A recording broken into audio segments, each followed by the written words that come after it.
ഫ്ലാറ്റിൽ തിരിച്ചെത്തിയതും എന്തൊക്കെയോ ഓൺലൈൻ ജോലികൾ ചെയ്യാനുണ്ടെന്നും പറഞ്ഞ് ബിനീഷേട്ടൻ അയാളുടെ മുറിയിലേക്ക് കയറി. റാം തൻ്റെ മുറിയിൽ നിന്നും ബാൽക്കണിയിലേക്കുള്ള വാതിൽ തുറന്നു. ഒരു കസേരയെടുത്ത് അവിടെ ഇടാമെന്ന് വിചാരിച്ചപ്പോൾ അവിടെ ഒരു കസേര മുൻപേ കിടപ്പുണ്ട്. ചിലപ്പോൾ ആ മുറിയിൽ താമസിക്കുന്ന കിരണിന് ബാൽക്കണിയിൽ വന്നിരിക്കുന്ന സ്വഭാവം ഉണ്ടായിരിക്കാമെന്ന് അവൻ ഊഹിച്ചു. റൂമിൽ മൊത്തം അർത്ഥം മനസ്സിലാക്കാത്ത തരത്തിലുള്ള എന്തൊക്കെയോ ഇംഗ്ലീഷ് വാക്കുകൾ എഴുതി ഒട്ടിച്ചു വെച്ചിരിക്കുന്നതും റൂമിൽ കിടന്നിരുന്ന ഫ്രീക്കൻ വസ്ത്രങ്ങളും കണ്ടപ്പോൾ മുതൽ കിരണിനൊപ്പം ഒരേ മുറിയിൽ തനിക്ക് അഡ്ജസ്റ്റ് ചെയ്യാൻ പറ്റുമോ എന്ന ചോദ്യമായിരുന്നു റാമിൻ്റെ മനസ്സിൽ. അഥവാ അവന് ബുദ്ധിമുട്ടാണെന്ന് തോന്നിയ കിടപ്പ് ഹാളിലേക്ക് മാറ്റാമെന്ന് റാം മനസ്സിൽ ഓർത്തു. ബാൽക്കണിയിൽ പോയിരുന്നതിന് ശേഷം ഫോൺ എടുത്ത് വീട്ടിലെ ലാൻഡ് ലൈനിലേക്ക് വിളിച്ചപ്പോൾ അത് പ്രവർത്തിക്കുന്നില്ല എന്നവന് മനസ്സിലായി. ഉടനെ തന്നെ അയൽവീട്ടിൽ വിളിച്ച് താൻ ചെന്നൈയിലെത്തിയ വിവരം അമ്മയെ ധരിപ്പിക്കാൻ അറിയിച്ചു. പ്രകൃതി സ്നേഹിയും ആരോഗ്യകാര്യത്തിൽ അവിശ്വസനീയമായ തരത്തിൽ ശ്രദ്ധിക്കുന്നതുമായ അവൻ്റെ അച്ഛൻ അരവിന്ദൻ വീട്ടിൽ ആരും മൊബൈൽ ഫോൺ ഉപയോഗിക്കാൻ സമ്മതിച്ചിരുന്നില്ല.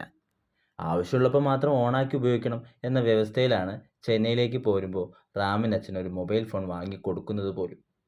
അതും സിനിമാ പഠനം എന്നൊക്കെ പറഞ്ഞ് കെഞ്ചിയപ്പോൾ മാത്രമാണ് ക്യാമറയുള്ള അത്യാവശ്യം നല്ലൊരു ഫോൺ വാങ്ങിക്കൊടുത്തത്. പാരമ്പര്യമായി പ്രകൃതിയെയും മണ്ണിനെയും അമിതമായി സ്നേഹിക്കുന്ന ഒരു നാടൻ കുടുംബമായിരുന്നു റാമിൻ്റേത്.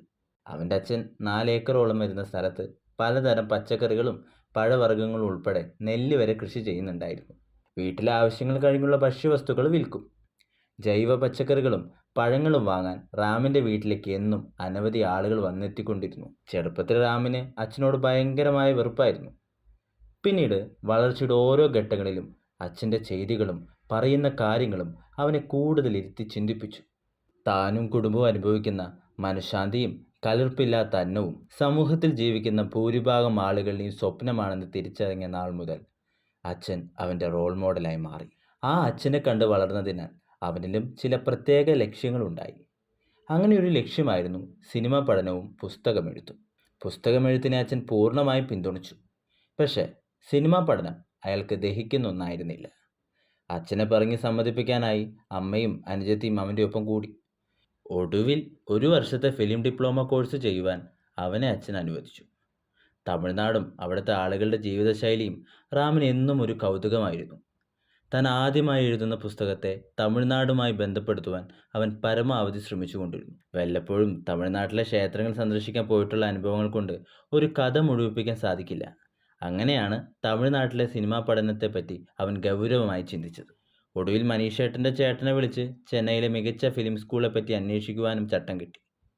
ബാക്കിയുള്ള കാര്യങ്ങളൊക്കെ എടുപിടുന്നായിരുന്നു. ഫിലിം കോഴ്സ് ചെയ്യാൻ സമ്മതിക്കുമ്പോൾ റാം അതിനുവേണ്ടി തമിഴ്നാട് തിരഞ്ഞെടുക്കുമെന്ന് അച്ഛനും കരുതിയിരുന്നില്ല. എങ്കിലും അവന് കൊടുത്ത വാക്കിന്മേൽ അയാളും ഒടുക്കെ സമ്മതിച്ചു. തൻ്റെ ഇരട്ട ലക്ഷ്യങ്ങളിലേക്കുള്ള യാത്ര ആരംഭിച്ചപ്പോൾ ജീവിതത്തിൽ ആദ്യമായി വീട്ടുകാരെ പിരിയാൻ പോകുന്നതിനുള്ള ദുഃഖം മാത്രമായിരുന്നു അവന്, പ്രത്യേകിച്ചും തൻ്റെ അമ്മയെ. തമിഴ്നാട് എന്ന തൻ്റെ ഫാൻറ്റസി ലോകത്തിലേക്ക് വന്നെത്തിയ അന്നത്തെ ദിവസം ഓരോന്നും ആലോചിച്ചും വീട്ടുകാരെ പിരിഞ്ഞ ദുഃഖം വരുമ്പോൾ ഇടയ്ക്കിടെ കരിങ്ങാലി വെള്ളം കുടിച്ചു തീർത്തും അവൻ സമയം തള്ളി നീക്കി.